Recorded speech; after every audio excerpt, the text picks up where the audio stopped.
Bom, a aula de hoje é para a gente fazer uma pequena revisão, né, sobre o conteúdo, que eu acredito que todo mundo teve facilidade, vai ter facilidade, né, para fazer a prova, porque é um conteúdo aí bem de boa, né, bem simples, tá? Que a gente vai falar também em outras disciplinas sobre o equipamento, sobre processamento, inclusive a nossa próxima disciplina é sobre processamento químico de filmes, né?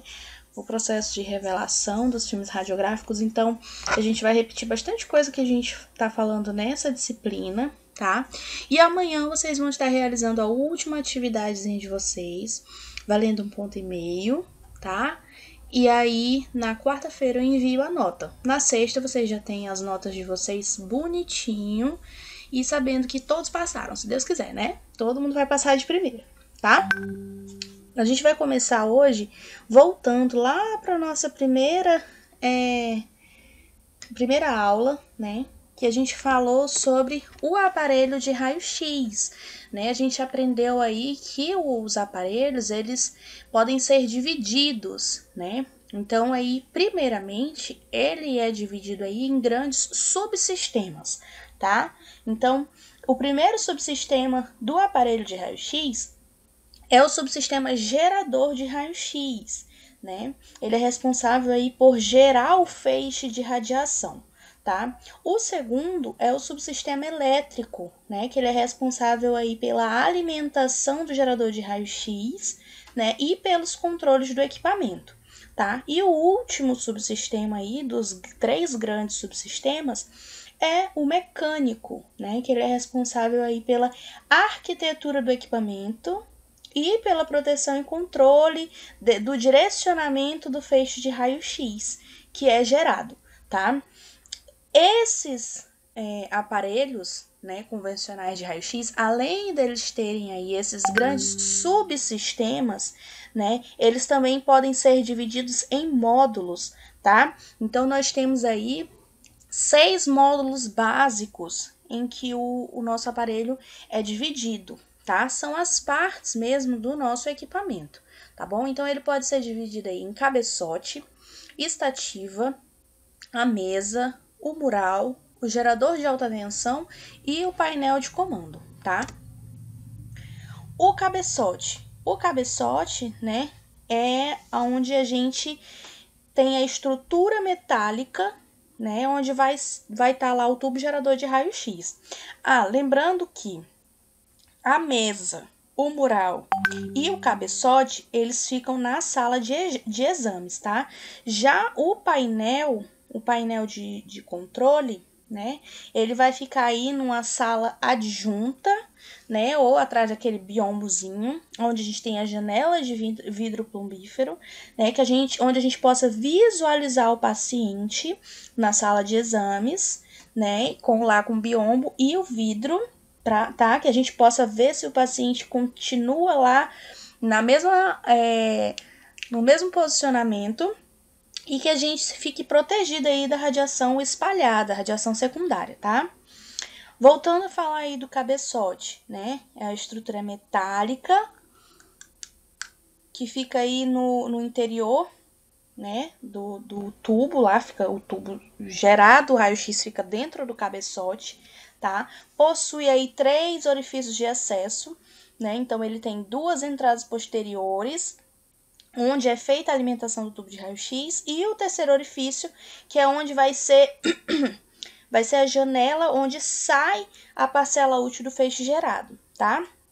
Ele é revestido aí internamente por uma camada de chumbo que tem o objetivo aí de absorver todos os fótons que não são direcionados para a janela de saída do feixe, tá? O tubo de raio-x ele fica localizado aí dentro do cabeçote, fica imerso em óleo, né, que cumpre a função aí, esse óleo, de isolar os terminais de alta tensão de alimentação do tubo e de transferir o calor gerado internamente para o meio externo, tá? Isso tudo dentro do cabeçote.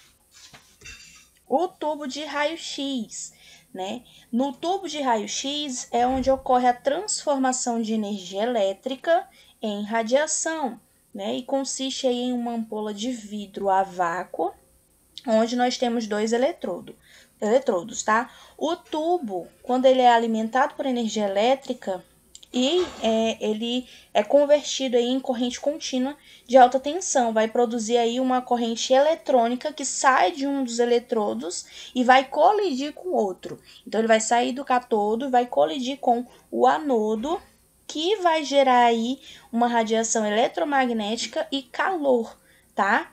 Os eletrodos contidos no tubo de raio-x, né, são denominados aí de anodo e cátodo. Então, ele sai do cátodo, colide lá no anodo, né, no alvo, e gera aí calor, tá? Corrente eletromagnética, né, radiação eletromagnética e calor, tá? A radiação em si. O cátodo e o anodo, né, são duas partezinhas que a gente vai ver mais especificamente aí em física, tá? Não se preocupe em entender essa parte mais, como que eu posso dizer, de cálculos, de como que é gerado a radiação, porque eu acho que vocês ainda não terminaram de ver essa disciplina, tá? Que é como é gerada a radiação em si, tá? Então, a gente tem que o cátodo é o terminal negativo e o anodo é oposto ao cátodo, que é o terminal positivo, tá? Aí nós temos também a diferença que temos o anodo fixo ou giratório, né? O tubo de anodo giratório, ele é utilizado aí nos aparelhos convencionais, né? Porque eles apresentam uma área de objetivo muito maior do que o de anodo fixo, tá? Então, o feixe de elétrons que sai do cátodo, ele vai atingir apenas uma pequena região da área, tá? Pelo fato do anodo ser giratório, né, dele estar girando, a cada momento o feixe de elétron vai atingir uma região diferente dessa área e só vai se reincidir sobre uma mesma região depois de uma volta completa do disco de anodo, tá? A gente vai entender sobre essa parte mais burocrática quando a gente estudar física, que eu não coloquei para a gente ver antes dessa disciplina, por conta da gente estar nessas condições de aula online, né? O certo seria a gente ter física primeiro, mas aí, como é uma disciplina um pouquinho mais complicada, vocês iriam se embaralhar um pouquinho mais para entender, a gente deixou para ter ela presencial, tá? Princípios de funcionamento. Tudo a gente vai entender muito melhor, né, se a gente vê física, tá? Quando a gente for ver física. O filamento do cátodo, ele é aquecido aí pela circulação da corrente de filamento como uma fonte geradora de elétrons, tá? Então, quando o metal ele é aquecido, os átomos vão receber energia suficiente para que alguns de seus elétrons, né, possam se deslocar para a superfície do metal. Ocorre também o desgaste do tubo, tá? A gente falou sobre isso. E eu dei o exemplo, né, que como tudo na vida, conforme a gente vai utilizando e conforme a nossa forma também, né, de utilizar, como que a gente manuseia, né, como que a gente lida com o aparelho, isso vai influenciar no desgaste também. Por exemplo, os fatores aí que estão, né, ligados ao desgaste do tubo é o número de exames que a gente faz, né, a frequência da realização desses exames são uns seguidos do outro, né, os valores que a gente utiliza, questão de kV, né, a potência, vamos dizer assim, os valores de corrente, que é o mA, né, e o tempo de exposição também, tudo isso vai influenciar aí no desgaste desse tubo, tá?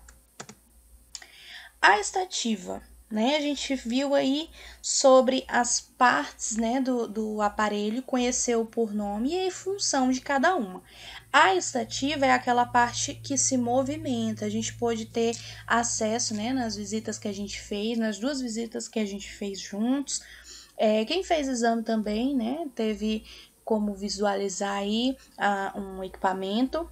E a estativa é aquela parte que se movimenta, que tá aí na setinha. Deixa eu colocar o ponteiro. Opa.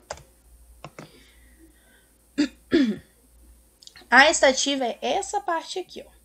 Tá? Ela tem um trilho que vai possibilitar aí que se movimente para um lado, para o outro. E aqui também o tubo ele pode subir e descer, tá? Então, ele vai aí permitir uma rotação do tubo, que tá virado para a mesa aqui, e ele pode também ser girado aqui pro book, tá?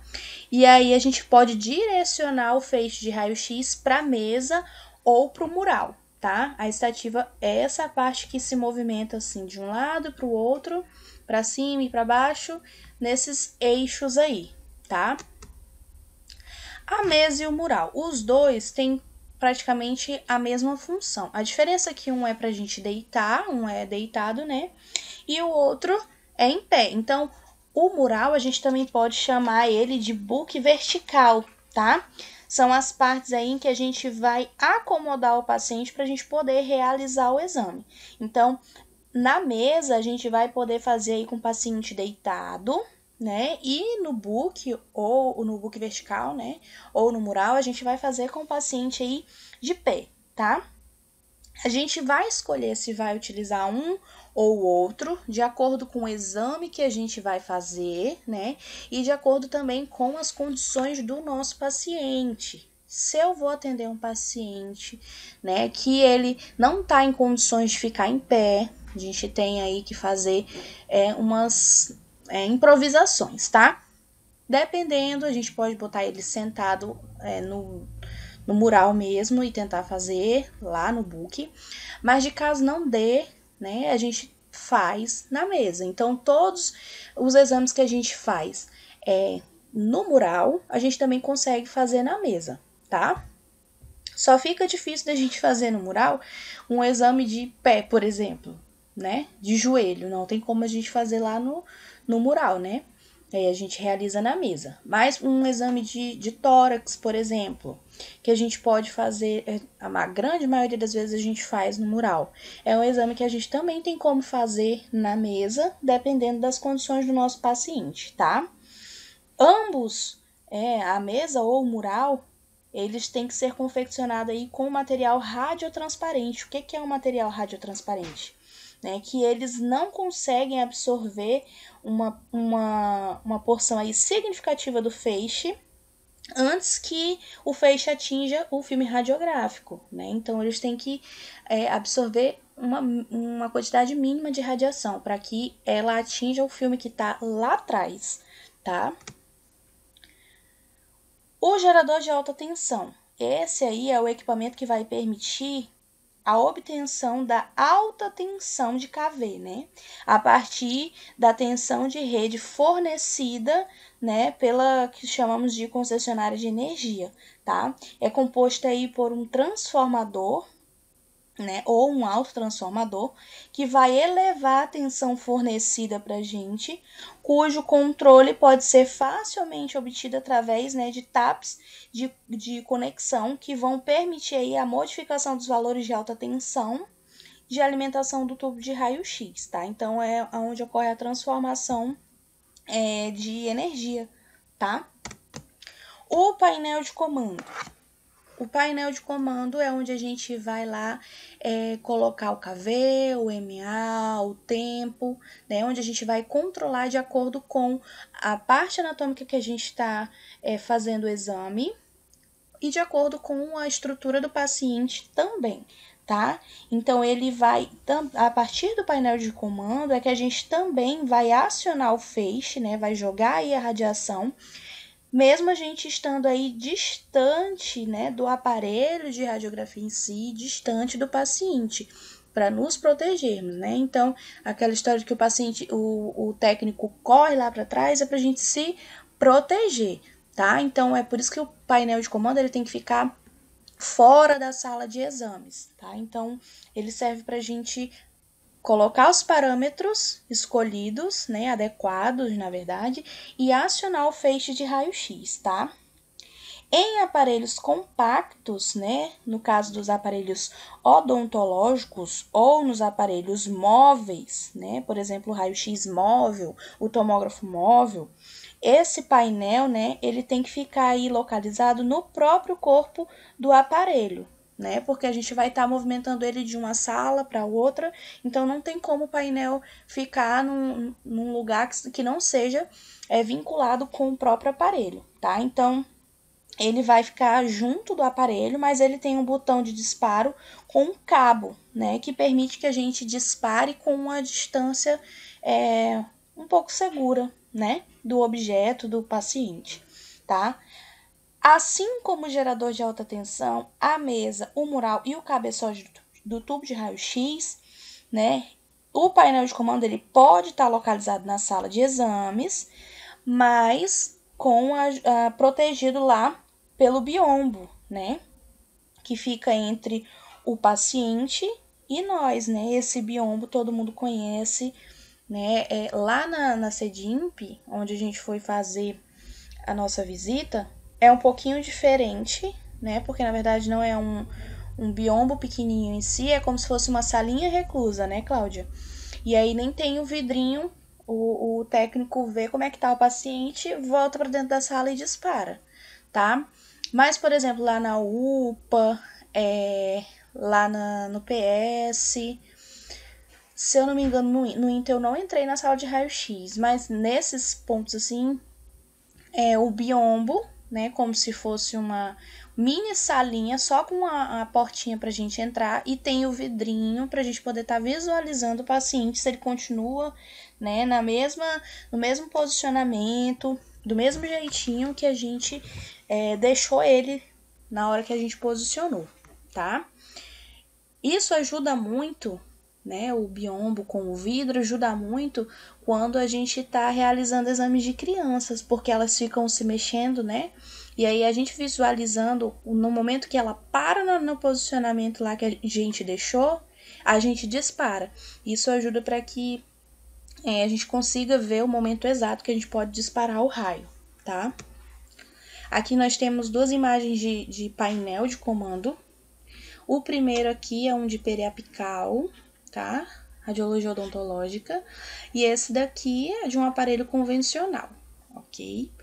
Nele a gente pode calcular, né, tempo, KV, MA e pode fazer o disparo aí da radiação, tá? Os limitadores de feixes, né? Eles vão permitir que a gente regule o tamanho da área, né, de incidência do feixe. E o que isso vai nos ajudar? Isso aí vai fazer com que a radiação fique limitada somente naquela área de interesse e vai fazer com que receba menos radiação e vai diminuir a radiação secundária ou radiação espalhada. Vamos lá, alguém lembra o que é radiação secundária ou radiação espalhada?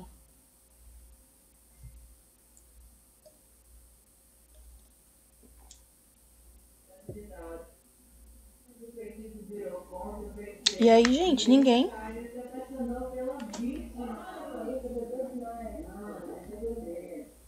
Cláudia, Cláudio, que temos um Cláudio também.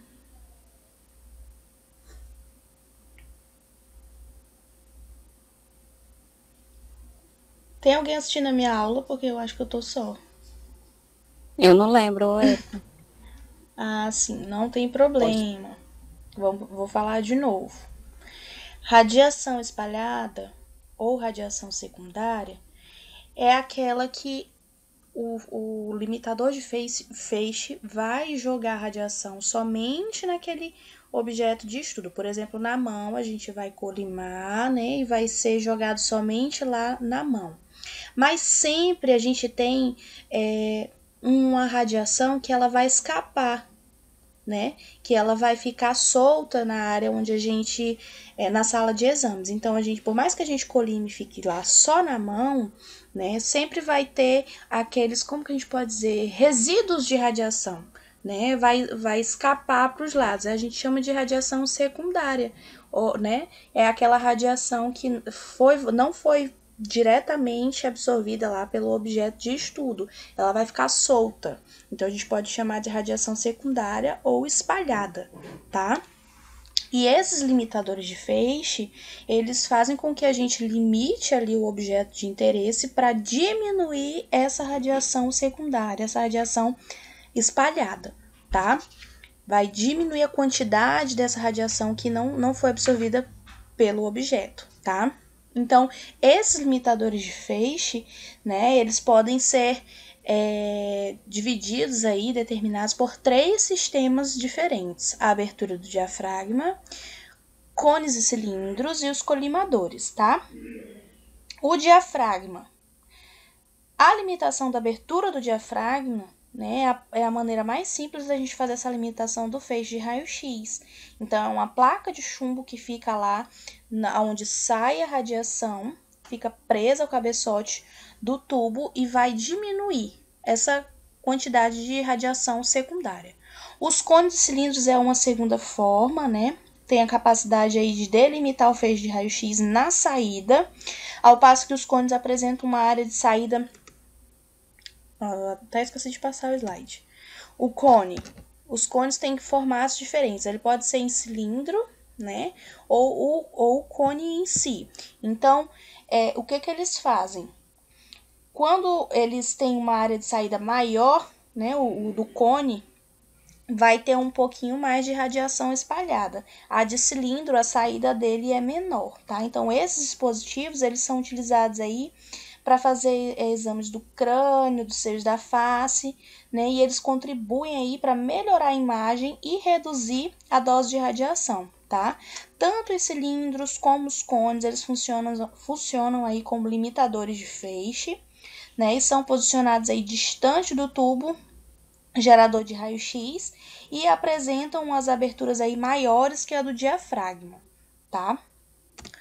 E os colimadores é aquela parte que a gente pode aí alterar, né?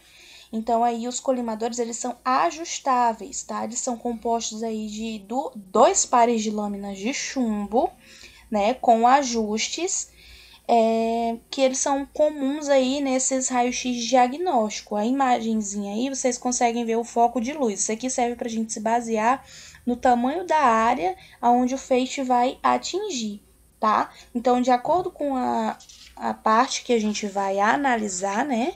Com a parte anatômica ou objeto de estudo, a gente pode colimar, a gente chama de colimar. Então, se eu vou fazer exame da minha mão, o foco de luz, a minha mão precisa caber aqui dentro desse foco de luz e pronto, tá? Mas se eu for fazer da perna, por exemplo, essa colimação aqui tá errada, porque vai pegar somente a parte onde a minha perna ficar dentro desse focozinho de luz e acabou, tá bom? Os filmes radiográficos, né, que a gente utiliza aí na radiologia médica, eles têm a base aí de poliéster.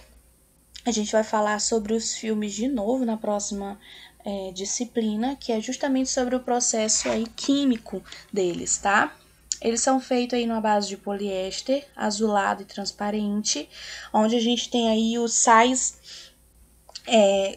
cristais de sal de prata, né? E tem aí uma emulsão fotossensível nos 2 lados da base. Então, a gente tem também, os filmes têm essa capacidade, né, de serem absorver a radiação e gerar a imagem, e nós temos tamanhos também diferentes, tá? Então, a gente tem a radiografia, o filme radiográfico pequenininho, de 13 por 18, e a gente tem o grande também, de 35 por 43. A gente vai escolher o filme que a gente vai utilizar de acordo com o tamanho da região que a gente quer estudar. Então, se eu quero estudar uma mão, eu vou pegar um filme pequenininho, porque não tem necessidade de eu pegar um filme que cabe um tórax para fazer a imagem de uma mão. A gente vai estragar uma quantidade enorme de filme radiográfico aí, né? Então, a escolha dos tamanhos dos filmes é de acordo com a região que a gente vai estudar, né? Avaliar. As telas intensificadoras, elas são responsáveis aí por ampliar, né, o sinal obtido pela radiação que vai atravessar o objeto. Então, ela vai ajudar aí o registro no filme, tá? Quando os fótons são absorvidos na tela, eles promovem a emissão de luz visível ou radiação, tá? Essa característica vai permitir a transformação de um único fóton X em vários fótons de luz que são menos energéticos. Então, dependendo da substância fluorescente que é utilizado na tela intensificadora, a gente pode obter luz de diversas cores. Então, ao interagir com as substâncias fluorescentes, os fótons X, eles geram fótons menos energéticos em maior quantidade e capazes de sensibilizar o filme. Então, a escolha da tela intensificadora está associada ao filme que a gente vai utilizar para registrar a imagem, né, em função do tipo de material que é usado na composição da própria tela intensificadora. Hoje em dia, utiliza-se mais o filme sensível à luz verde, né? Então, a tela intensificadora, elas promovem a geração de fótons de luz na cor verde, tá? Essas telas aí, elas são constituídas basicamente de 3 camadas. A de suporte, que dá sustentação ao dispositivo. A camada de substância fluorescente, que é responsável aí pela conversão e amplificação da radiação X em luz visível. E uma camada que protege aí e permite aumentar a vida útil, né, dessa tela intensificadora, apesar do manuseio frequente dela, tá? Quais os cuidados básicos que a gente deve ter com essas telas intensificadoras, né? Mantê-las sempre limpas de resíduos, manusear aí com cuidado para não ser arranhada, tá? Porque isso vai ajudar para que apareça artefatos nas imagens. Artefatos. O que a gente pode considerar como artefato numa imagem? Alguém sabe me dizer?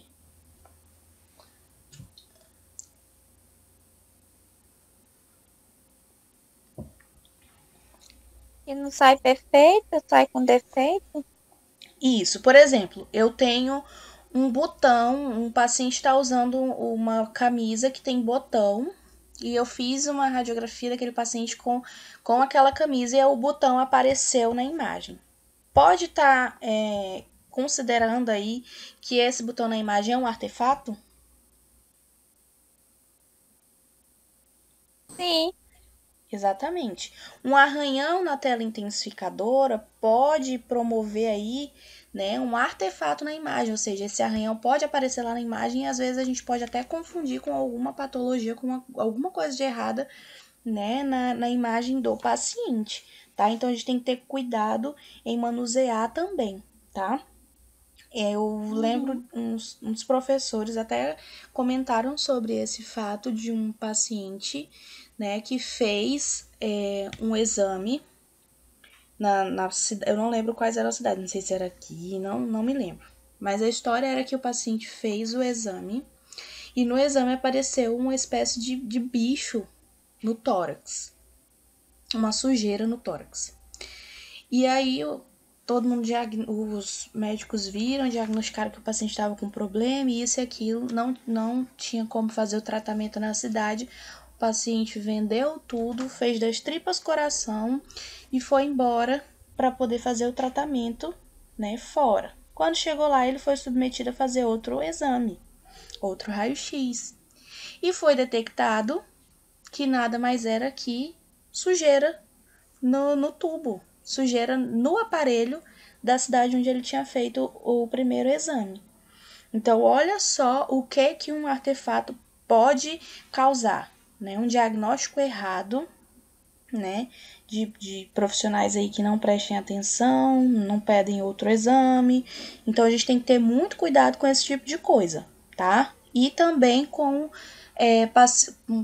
botões, presilhas, esse tipo de coisa que o paciente pode estar utilizando, que a gente pode não ver, né, e gerar algum artefato na imagem que a gente não saiba nem de onde surgiu, tá? Então, sempre quando forem atender o paciente, né, pedir para que eles retirem botões, joias, para que não apareça nada na imagem e ela fique fidedigna, né?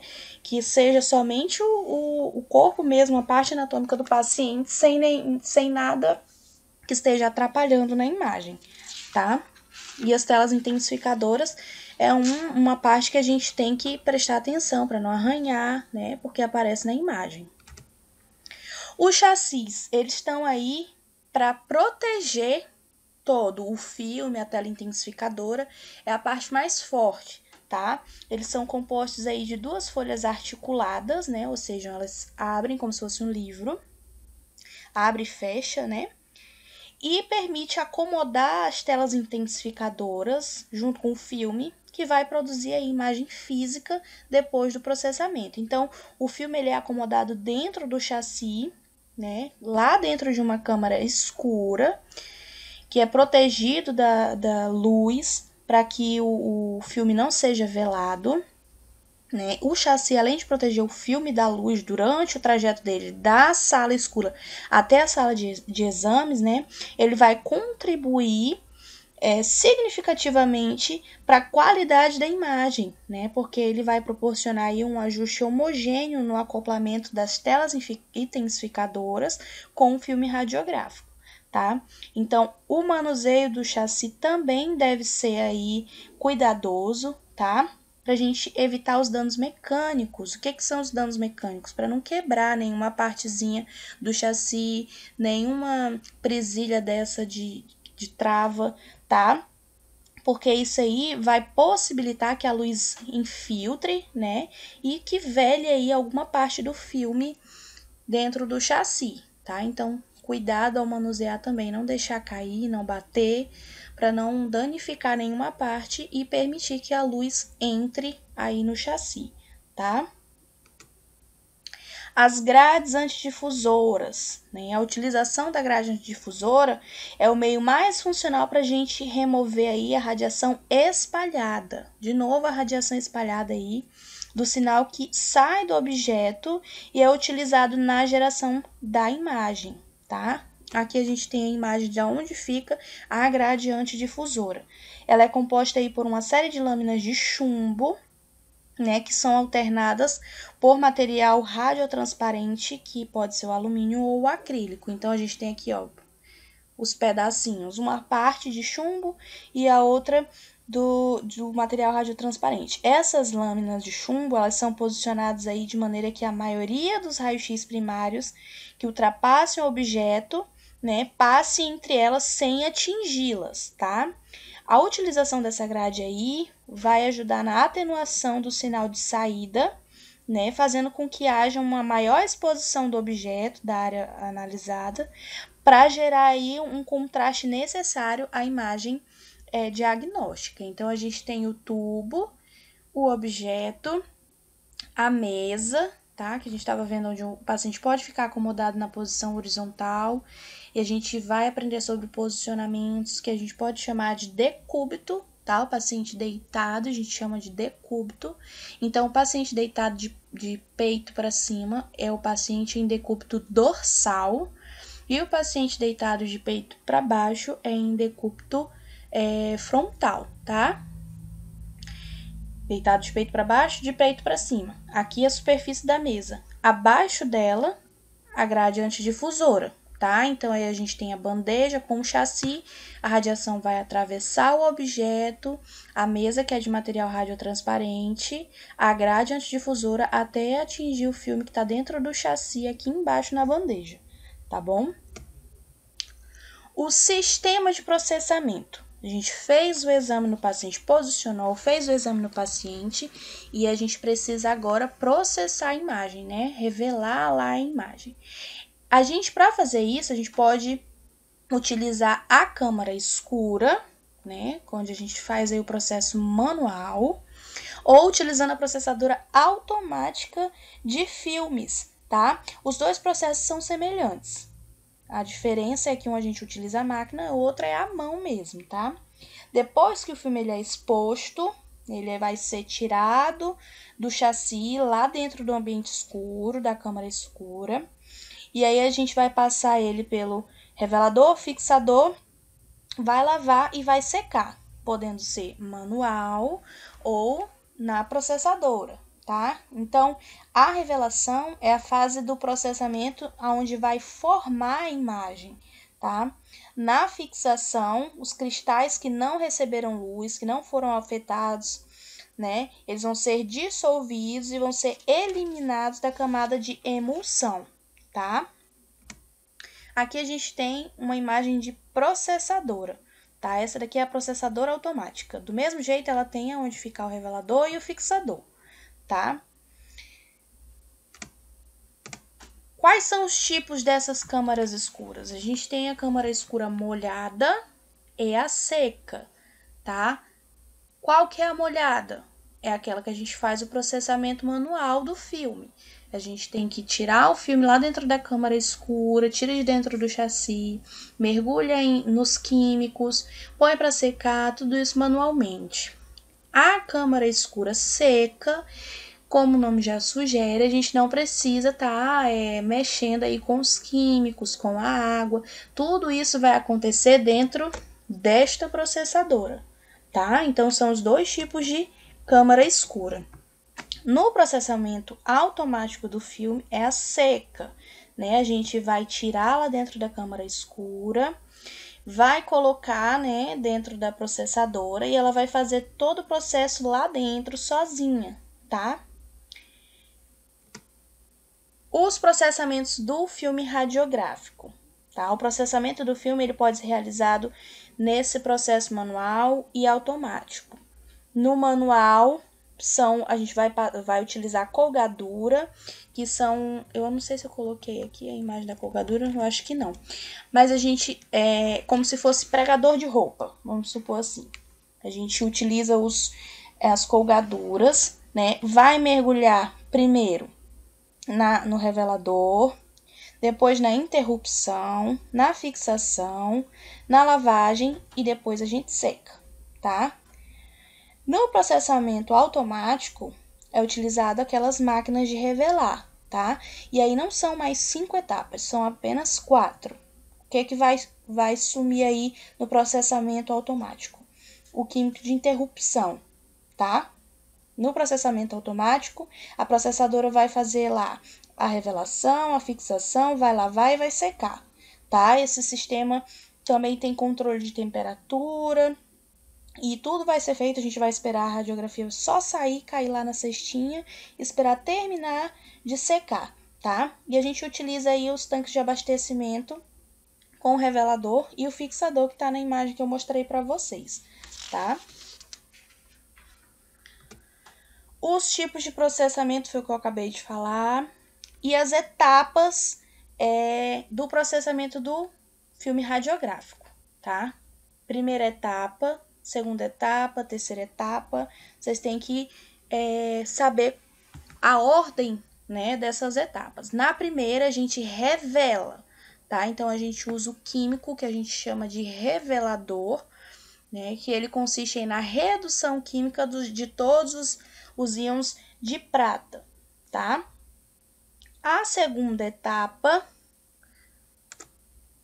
é realizada com a solução química que a gente chama de interruptor. Isso aí, a gente está falando do processo manual, tá? A gente vai utilizar o interruptor que vai fazer a função aí de interromper esse processo de revelação, tá? Esse daí é o único que não existe no processamento automático. A terceira etapa é aquela que a gente faz aí a fixação, tá? A quarta e a quinta aí eu só repeti o nome, tá? Mas eu vou já explicar. Então, a terceira, ela é realizada aí com o químico que a gente chama de fixador, né? E a gente vai fixar a imagem no filme radiográfico. A quarta etapa, né? Que depois da fixação, a gente vai fazer a lavagem. Então, a gente vai colocar em água corrente para ser removida aí todos os traços de produtos químicos que a gente já utilizou. E, por último, a quinta etapa vai ser feita a secagem, né? Depois que a gente lava, o filme ele tem que ser seco, né? E aí, esse local tem que ser livre de poeira ou dentro da própria processadora, né, da máquina, tá? Quais os principais problemas que pode ocorrer nesse processamento aí dos filmes radiográficos? São 2. Ou a radiografia pode ficar pouco revelada, ou ela pode ficar muito revelada, tá? Então, ela pode estar com pouco contraste, né? Ou ela pode ter muito. Então, a parte brancas do filme, elas ficam veladas, ficam acinzentadas. Então, se eu colocar alguma questão para vocês perguntando quais os problemas que podem acontecer durante o processamento dos filmes radiográficos, vocês podem citar para mim os dois, né? A imagem, né, a radiografia subrevelada e a super revelada, tá bom? Tá todo mundo aí, porque é todo mundo tão calado, eu pergunto, fica todo mundo quieto. Tô aqui. Que bom. Então, gente, esse foi o nosso conteúdo. Bem de boa, bem simples. A gente vai continuar falando sobre ele na nossa próxima disciplina, né? Então, a gente vai continuar vendo, até em outras disciplinas também, a gente sempre vai estar voltando a falar. Lembrando que esse método, né, não é um método muito comum da gente estar utilizando nos dias atuais, tá? A grande maioria das clínicas, dos hospitais, eles não utilizam mais esse processo aí de radiografia convencional. É um processo mais trabalhoso, mais caro também a longo prazo, né? Porque tem o gasto com os químicos, com os filmes, né? É um gasto contínuo. Então, hoje em dia, o aparelho digital ele é mais caro, sim, né? Mas ele traz grandes benefícios. A gente não precisa utilizar os químicos, né? A imagem sai bem mais rápida. A gente pode estar aí trabalhando a imagem no computador, evitando de expor o paciente novamente. A dose de radiação ela é reduzida, né? Então, mas é muito importante que a gente entenda como que é feito esse processo convencional, porque ele faz parte aí da evolução, né, dessa nossa área aí da radiologia, tá bom?